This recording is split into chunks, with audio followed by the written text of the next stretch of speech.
called Genesis tells the stories of the ancestors or fathers, the great fathers called patriarchs of the Jewish people.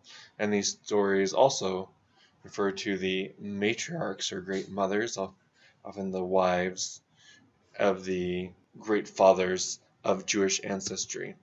So very early on, we have children of Adam and Eve, and tells the story of Cain and Abel, these two sons of Adam and Eve. And there's a very simple story in which Cain and Abel both bring to their Lord God sacrifices or offerings to please God.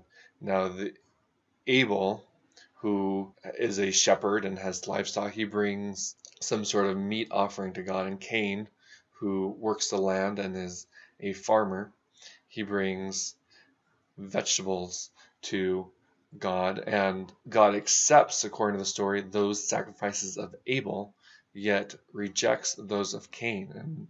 And Cain becomes so pissed off by this, we can say, he gets quite perturbed that he takes the life of his brother Abel, and we have the first instance of murder within humankind, or at least the believed ancestors of the Jewish people. And this is seen as greatly unethical. God sanctions or reproves and punishes Cain for what he does, not with a death sentence, say, but he gives him some sort of a mark in which people would know that this man is a murderer in whichever land he would move upon. What this mark is, there's lots of extra biblical commentary, or we can say more speculation, or of what the mark actually is. But the mark is not actually said what that is within the Jewish Bible itself. So why did God accept the sacrifice of Abel, the offering of Abel, and reject that of Cain? It's also the Bible, Genesis, does not actually say what that is. So various commentaries have been made, right? We could just speculate, well, maybe the image or vision of God by the writers of the Jewish Bible see him as preferring meat, like they prefer meat over vegetables, or be one who is a shepherd first and foremost rather than a farmer first and foremost. But this, once again, is speculation. Some actual rabbinical commentaries speculate that whereas Abel brought the best of his livestock to give as an offering to God, the Cain did not bring the best of his vegetables, but just any old vegetables, whether good or bad, and this was not seen as worthy of the great Lord God. Other rabbinical commentaries, the comments of the rabbi, says that whereas Abel offered his his livestock with great humility, Cain gave his offerings with great pride. He had great pride in working the land and producing things out of the land, and God needed to humble Cain by not accepting the sacrifice. But all hell breaks loose when Cain becomes very disgruntled about this. So one of the further generations in the story is that of Noah. And Noah, we've already recounted, is that of the great flood. We've already heard that God wipes out all the unrighteous, sinful people, those who do bad, but then regrets what he has done and promises with a rainbow, or I think the Bible literally says bow, but it's often translated as rainbow, appears in the sky and promises upon that bow or rainbow that he would never destroy all the land again,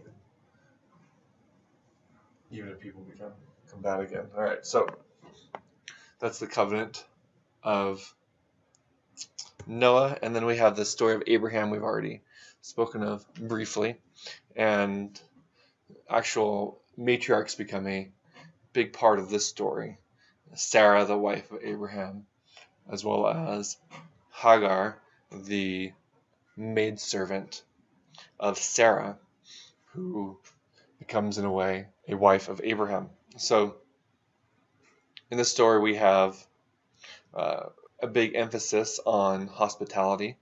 It speaks of Abraham as waiting out of his tent, sometimes in the hot sun, and looking for people he could show hospitality to, passerbys he could invite in, let them refresh and take a rest from their journey. And in one of the stories, he doesn't know it, but he actually gives hospitality to angels passing by, these strangers, and this is a source of great blessing for him. Now, Abraham is not known as Abraham from the beginning. His name is Avram, and but he's given the name Abraham by God, according to the story, due to his faithfulness in worshiping the one God and not taking on idol worship. In fact, in a story not found in the Bible itself, but is told frequently within both Jewish and Islamic, sometimes Christian circles, but for sure Jewish and Islamic circles, is that of Avram, when he's a youth or boy, pulling a trick on his father. His father was actually an idol maker. He would carve idols out of wood, usually maybe stone sometimes, and would sell them to people that needed their idolic representations of their gods that they would worship, different stone and wood figures. And Avram did not believe and support what his father was doing, or idol worship at all. And so one day he took a hammer and destroyed all of the wood and stone carvings, and then he placed the hammer next to the biggest idol of them all, so he destroyed all of them except for that one, and left the hammer there. And then when his dad gets back, his dad is very, very angry, seeing that his whole livelihood has been destroyed, all of his stock except for that one, and reproves Avram, and Avram tells him, "Dad, it wasn't me. Look, it was this. Look who has the hammer." And his dad says, "How could the idol destroy the other idols? He cannot do anything." And he says, "Well, of course he destroyed them. He's the largest of them, and he was jealous that others were being worshipped, and so he destroyed them." He says, "Hey, Avram, come now. We both know this could not have happened. What happened to them here?" And it says, "Well, look, Dad, if they can't even take a hammer to destroy the others, how can they be deserving of worship at all? And if they can't even do even that much." And when Avram is commanded by God to go west to seek a holy land from the land of probably Iraq, in which he's living in at this time, Avram's father goes with him on this journey and seems to have given up idol worship, according to the story. Okay, so when he dedicates himself to worship the one God alone, and he's promised to have descendants the number of the grains of rice or the stars in heaven. God commands him to take up circumcision, cutting off the foreskin of his penis as a sign of the covenant, the sign of this relationship with God, this agreement of mutual responsibilities, promises of certain blessings if each one abides by their side of the contract. We have the story of Sodom and Gomorrah, and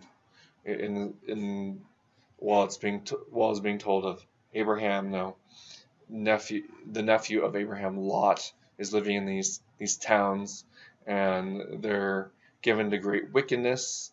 What exactly is this wickedness? Sometimes it's fairly vague. There's lots of speculation what they were actually doing. But because of the great wickedness of the people of this town, God decides to destroy these towns with fire and brimstone, but warning Lot to get out of there fast, and he flees with his family, although according to the story his wife looks back or turns back, and she's destroyed while Lot uh, gets away with along with his daughters, and then some real weird stuff happens. And if you want to read the story, you can read the story for yourself. We'll skip that and try not to mix.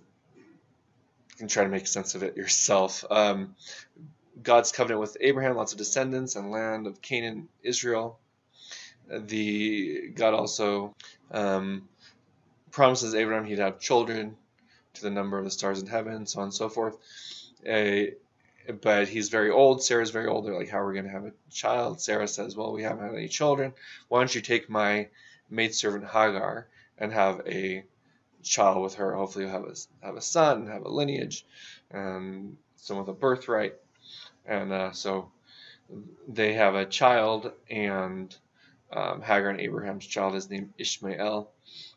And the child grows up a ways, and then lo and behold, even though Sarah's really old, she, some years after Ishmael, has the child Isaac. And Isaac, or Isaac, grows up. Soon Sarah becomes worried that Ishmael would claim the lineage and inheritance of Abraham first and foremost before Isaac, and so she puts pressure on Abraham and convinces him to exile Hagar and Ishmael and remove them from the family, which he does according to some stories, especially in the Islamic interpretations of them. Abraham accompanies them at least one point, or visits them, and builds a house or temple or cubic shaped building, which Muslims know as the Kaaba, as a place dedicated to the worship of the one God, down in Mecca or Western Arabia. Okay, so Ishmael and Isaac. Now, in the Bible, the patriarchs are always meeting the matriarchs, their future wives, at watering holes, at the wells. Sometimes at a river as well. These seem like something like the modern day cantinas or bars where you meet someone special. So according to the stories, Isaac's son Jacob, at one of these watering holes, meets a pretty young lady named Rachel he takes a fancy to, and he decides he wants to marry Rachel. Now he goes to the father of Rachel to ask his permission, and the father says very attached to her. Why don't you work for me for free for 7 years, and then I'll give you my daughter's hand in marriage. Now he does that, and at the end of it, this future father-in-law says, well, I have older daughter Leah, and she's not married yet. It wouldn't be right for me to marry off Rachel before Leah's married. You can have Leah's hand in marriage, and if you work for me for another 7 years, I'll give you Rachel as well. And so he works for an additional 7 years. Meanwhile, he's married to Leah, and they have some children. Rachel is finally given to him in marriage, but the father-in-law doesn't want to release from servitude Jacob yet. He's gotten used to having a free supervisor of all his businesses, all his livestock. Jacob makes a run for it with his family, Leah and Rachel and their two maid servants, and being fast pursued by his father-in-law, and eventually need to cross a river to get away. When he crosses the river, he has an encounter with this celestial being that I referred to before. They wrestle kind of randomly at the side of the river, and so Jacob is given this name Israel, he who wrestles or struggles with God or a celestial being, and which to me becomes symbolic of Jewish self-identity, really from and with this story. Now, as you can imagine, with Leah and Rachel, in fact, similar to Abraham having a child with the maidservant of Sarah, Jacob has additional children with the maidservants of Leah and Rachel. And these are 12 sons as well as a daughter. Seems just one daughter. And these children become the basis of the tribes of Israel. So it's said that there's 12 children. It's more or less, they're more or less named after their forefathers, which are the sons of Jacob. And one of these sons is named Judah, which we've already said means to praise or give thanksgiving to God, which also is a way of Jewish identity, their religious identity as a people who give thanks to God for all that they have, all their material, social, and spiritual blessings, and praise God for his great works. One of these other sons, in fact the favorite son of Jacob, is named Joseph, and Joseph is told of as being a very handsome fellow, as well as being a very good fellow, righteous with God, and also having the gift to interpret dreams.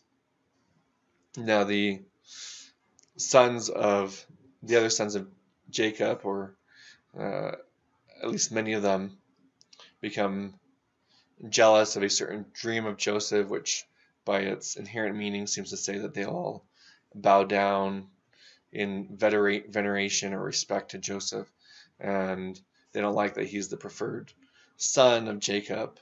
What's up with that? We're also great guys too. And so they take a plot to get rid of Joseph, and Joseph ends up being sold into slavery and ends up in Egypt. Now, Joseph, through many, there's a long story of ups and downs, of becoming the head of the household, of a strong leader within Egypt, but then the wife of this great leader tries to tempt Joseph to commit adultery with her, even though he refuses her advances. The scandal it creates, Joseph is thrown into prison, but he becomes known as an interpreter of dreams. He eventually interprets the dreams of the Pharaoh. The Pharaoh is very impressed with what his accurate interpretations, and takes him up as his right-hand man, the prime minister of the king that's running the everyday affairs of Egypt. Now, in this dream of the Pharaoh, Joseph interprets as a number of years of prosperity, a number of years of great harvests, but then a number of years of famine. And so Joseph says, what you have to do is to rope off or store a certain amount of the harvest in preparation for these days of famine, if we want to prepare well for it. And the Pharaoh puts Joseph particularly in charge of this, and organizing the stores, the stores of grains within Egypt. So famine hits the land of Canaan as well. The father of Joseph, not knowing he's still alive, and his sons hear that Egypt has stored and prepared for this famine, and so Jacob sends his sons, or a number of his sons, down to Egypt to ask for provisions and food in particular. And long story short, Joseph works the system to have all of his family members move down to Egypt and become get a noble place of privilege as his relatives. But before then, not recognizing Joseph at first, they bow down in in respect to Joseph and his high position as the right-hand man of the Pharaoh. And Joseph's dream comes true. All right, so the family of Jacob all ends up in Egypt. They prosper there. They have a lot of children in Egypt, grandchildren, so on and so forth. They become very, very large, prosperous ethnic minority within Egypt. So Moses is the most respected, beloved prophet of the Jewish people, primarily because he leads the people back into the land of Canaan, the land of milk and honey, gives them specifications of what ethics and what commands they need to abide by the will of God, giving them 613 commands, to be precise, plus 10 declarations or statements that Christians coming to know as the Ten Commandments. Now, the story of Moses is fairly well known through pop culture or movie generation, so I'll just try to quickly outline the main features here. So, a number of generations after Jacob's son settling in Egypt, we already mentioned there's great population growth, and the Bible refers to a Pharaoh that did not know Joseph, and that this people came here due to the wonderful things, the wonderful service he gave to Egypt. And there's fear by this Pharaoh that this ethnic minority was overrunning and was going to overwhelm and take over his lands, kind of a xenophobic tendencies that we Americans seem to express by politicians and what have you, and Europeans do as well. And in fact, people in all lands have had these xenophobic tendencies. So what the Pharaoh does is commands the midwives to kill any male sons that are born. One of these, not any sons, just the sons of the Hebrew people. So Moses is born. The midwife and the mom don't want to kill him. They end up putting him on a river in a sort of a little tiny makeshift boat, and he's put in the Nile River. It soon floats back ashore, and the princess of the royal household and some companions discover it. Fortunately for Moses, one of those companions of the princess is Moses' older sister. He says, "Want me to fetch a servant to help you take care of this cute darling baby?" She's like, "Yeah, let's do that." And so she of course fetches the mom of Moses to help the princess raise this baby she's discovered. So Moses is saved, brought up in the royal household, but also has some inklings of his Jewish or Hebrew identity via his mother raising him alongside of the princess. He sees how the Jewish people have been enslaved. At one point, as a young man, he tries to intervene in what he sees as mistreatment of one of these slaves.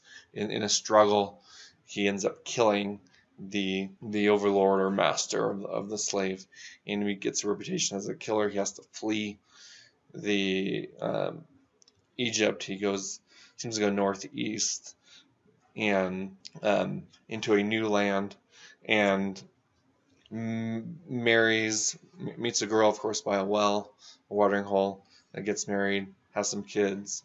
While he's out and about, he sees a fire upon a hilltop. He goes to check out what's going on, who's over there, and he hears a voice that commands him to take off his shoes. "You are on hollow ground," or sanctified holy ground, Moses. So he takes off his shoes, and then according to eloquent translation of the King James Version Bible, it said, "And the angel of the Lord appeared unto Moses in a flame of fire at the midst of a burning bush. And he looked, and behold, the bush burned with fire, and the bush was not consumed." Love that so much, I commit to memory. The voice in this burning bush, this burning vegetation, tells him to go back to Pharaoh and tell him to let my people go. Moses says, "Who should I say sent me?" And the celestial voice says, "Tell them I am has sent you, and I'm the God of your forefathers, of Abraham and Isaac and Jacob, and before you I am has sent you." This absolute sort of being. So Moses goes to Pharaoh. He has his brother Aaron help him because Moses isn't someone of confident, eloquent speech. According to some interpretations, he had a stutter of some sort. And the Pharaoh is reluctant to let his free labor go, and sometimes he says, "Yeah, I'll do it," but then he changes his mind. He goes back and forth. Moses has to threaten, and then it is actualized that God would send these different plagues or curses upon the land if he doesn't actually let them go. And let's see, so here's a fun sort of comic representation of some of these plagues. So the first plague, water turns to blood. The fish, they're all dead. I'm ruined. This Egyptian laments. And the fifth plague, pestilence. Viruses have killed the livestock. He's ruined. He's ruined. And then hail and fire descends upon the land, and all the crops are destroyed. And then finally, in the ninth plague, there's darkness. And yeah, ouch, I stubbed my toe. But of course, darkness would, a more long-term darkness would do more than that, but a cute comic. The 10th plague says that God would strike Pharaoh's people back for what he did to the Hebrew people by killing the firstborn of all creatures and human creatures, and the Hebrews have to sacrifice the lamb and spread blood upon the top of their doorway to let angels of wrath that be coming through know that we're the Hebrew people, don't kill our firstborn. And so this 10th plague, this happens. Moses knows he has to make a run for it with his people, so he tells them to get their stuff together, and we're heading out quickly. And according to the story, they didn't have time to make their bread with leaven, the agents that make the bread rise, and so it becomes more like a cracker than bread sort of constitution. And they run for the hills to try to escape Pharaoh, who I'm sure is very mad for the firstborn of every creature and person being killed. So they flee Pharaoh and his wrath. They're fast pursued. Eventually they hit a sea. This is traditionally thought of as the Red Sea. Scholars seem to believe this was a mistranslation. It's actually called the Reed Sea. It's a different sea than the giant Red Sea. It's a much smaller sea that's now, for the most part, dry. That's fairly close to the Red Sea itself. But they, according to the legend in the Hebrew Bible itself, the Jewish Bible, it says that God empowered Moses to part this sea so they could cross through it easily. And then when Pharaoh and his soldiers came to get him, as they were crossing the sea, that the big waves on the side were no longer parted, and they're swept away and killed. And these are lots of comics created.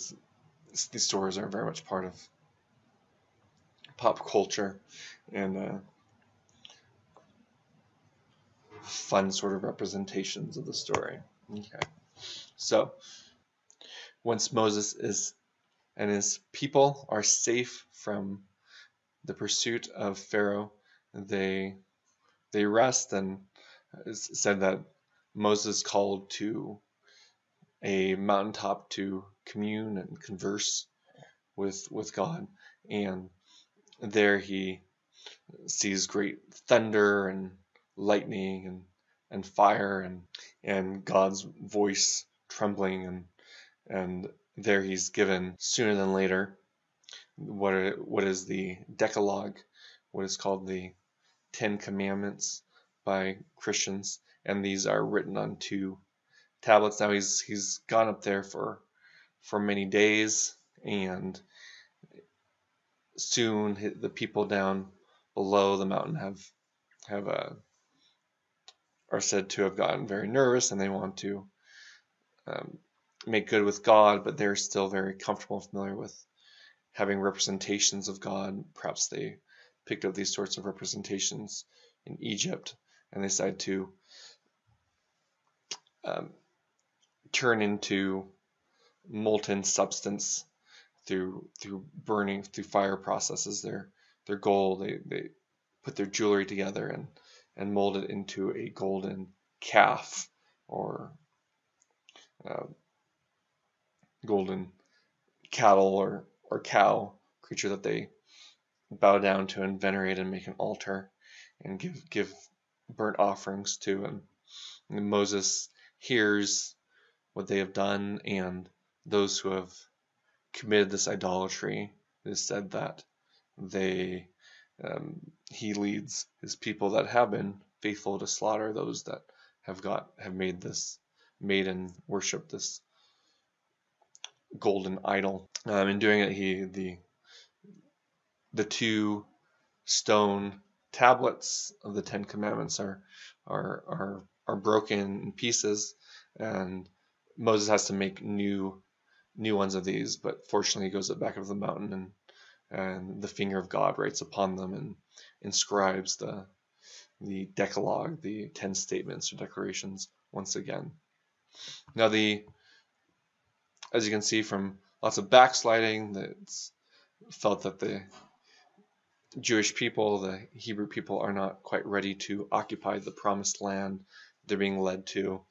And so what happens is they wander in the wilderness, eating manna, some sort of special substance that appears in the morning, as food for the most part during these 40 years. And then at the end of it, while Moses is just about to die, they're ready to be led into the promised land. Moses, however, dies before they're actually done. Then it's one of his close companions, Joshua, that leads them into this promised land. Unfortunately, there's people already there, and so the Bible describes the conquest of destruction of the locals that happens. Now, we should make note that archaeologists and historians have had a tough time verifying through extra biblical sources that any of these events happened precisely as the Bible said. There may have been some sort of exodus, as it's called, exodus from Egypt of people such as the Jewish people, but it wouldn't have been in the hundreds, thousands like the Bible actually describes. It would have been a handful of thousands at the most, a few thousands at a time at the most, and it was more likely a number of journeys of exodus over a many-year period rather than one single giant group that left. Likewise, with the conquest of the Holy Land, there's archaeologists have found evidence to varying degrees that there's these different conquests at this period over 3,000 years ago. But others believe from the evidence that the Jewish people probably lived in relative harmony or forbearance and tolerance with their neighbors, and perhaps even overlapped with their non-Hebrew neighbors at various times, living in the land of Canaan, which became their Holy Land.